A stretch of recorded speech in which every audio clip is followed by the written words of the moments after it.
आज इस रेसिपी में सिर्फ मछली और सरसों का स्वाद नहीं है, इसमें छुपी है घर की वो गर्माहट जो किसी भी थके हुए दिन को थोड़ा और बेहतर बना देती है। कभी ऐसा हुआ है कि रसोई में आते ही एक खुशबू आपको सीधे बचपन की किसी याद में ले जाए? मेरे साथ तो आज बिल्कुल ऐसा हुआ है। आज हम बनाने जा रहे हैं मस्टर्ड फिश करी। एक ऐसी करी जो बहुत साधारण सामग्री से बनती है, लेकिन उसका स्वाद दिल में बहुत देर तक रहता है। तो चलिए इस छोटी सी स्वाद भरी कहानी की शुरुआत करते हैं। सबसे पहले मैंने ताज़ी मछली को अच्छी तरह धोकर साफ़ किया। उसमें थोड़ा सा नमक और हल्दी मिलाई। हल्दी का रंग नहरा रंग जैसे मछली को पहले ही बता रहा है कि कुछ खास बनने वाला है। अब एक पैन में तेल गरम किया और उसमें मछली को धीरे धीरे सुनहरा होने तक फ्राई किया। तेल में पड़ते ही जो हल्की सी छन छन की आवाज़ आती है ना, तो मुझे बहुत सुकून देती है। जब मछली हल्की सुनहरी और ख़ूबसूरत हो गई, तब मैंने उसे एक प्लेट में निकाल कर रख दिया। अब बारी थी रेसिपी के सबसे ख़ास हिस्से की, सरसों के पेस्ट की।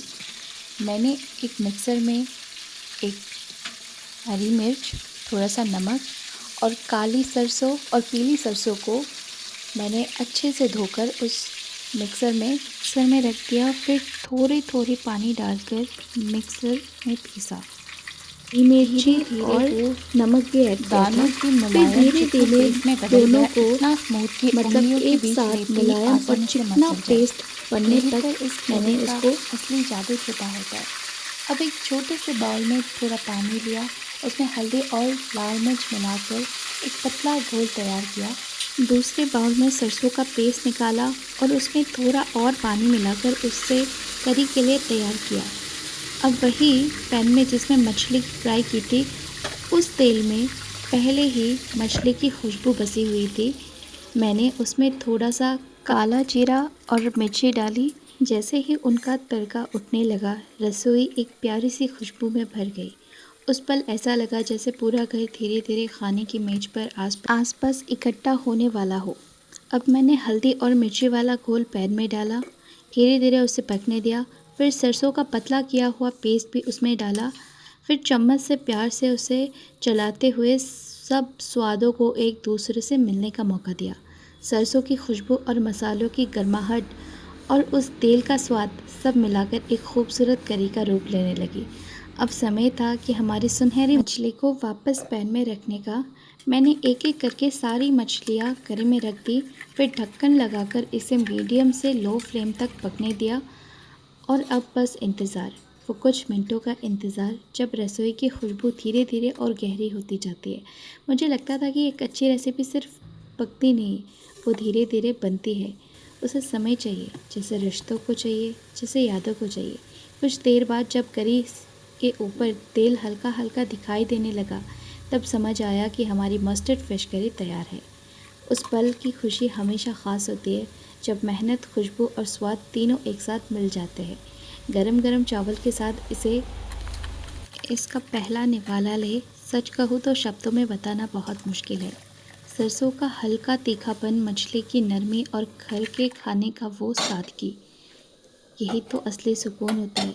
अगर आप भी मानते हैं कि कुछ रेसिपियाँ सिर्फ पेट नहीं, दिल भी भरती है, तो ये मस्टर्ड फिश करी ज़रूर बनाएं। और जब बनाएं तो जल्दी मत कीजिए, खुशबू को महसूस कीजिए, उन छोटी छोटी आवाज़ों को सुनिए, क्योंकि कभी कभी सबसे सुंदर कहानियाँ रसोई में ही लिखी जाती है। चलिए अब इस गरम गरम करी को परोसते हैं और इस स्वाद भरे पल का आनंद लेते हैं। उम्मीद करती हूँ कि आपको इस रेसिपी के साथ बिताए हुए कुछ मिनट आपके चेहरे पर एक छोटी सी मुस्कान छोड़ गए होंगे। अगर आपको मेरी ये रेसिपी पसंद आए तो वीडियो को एक लाइक ज़रूर कीजिएगा, अपने विचार कमेंट में मेरे साथ साझा कीजिएगा और ऐसे ही प्यार भरी, आसान और दिल से बनाई गई रेसिपी के लिए the cozy kitchen by Shaheen को सब्सक्राइब करना बिल्कुल मत भूलिए। आपका हर लाइक, हर कमेंट और हर सब्सक्राइब मुझे और भी प्यार से नई रेसिपी बनाने की प्रेरणा देता है। अब मैं आपसे विदा लेती हूँ। तब तक अपना और अपने परिवार का खूब ख्याल रखिए। साथ बैठकर स्वादिष्ट खाना खाइए, छोटी छोटी खुशियों को संजोते रहिए और अपने रसोई में प्यार की खुशबू हमेशा बनाए रखे। फिर मिलेंगे एक नई रेसिपी के साथ, एक प्यारी सी कहानी के साथ।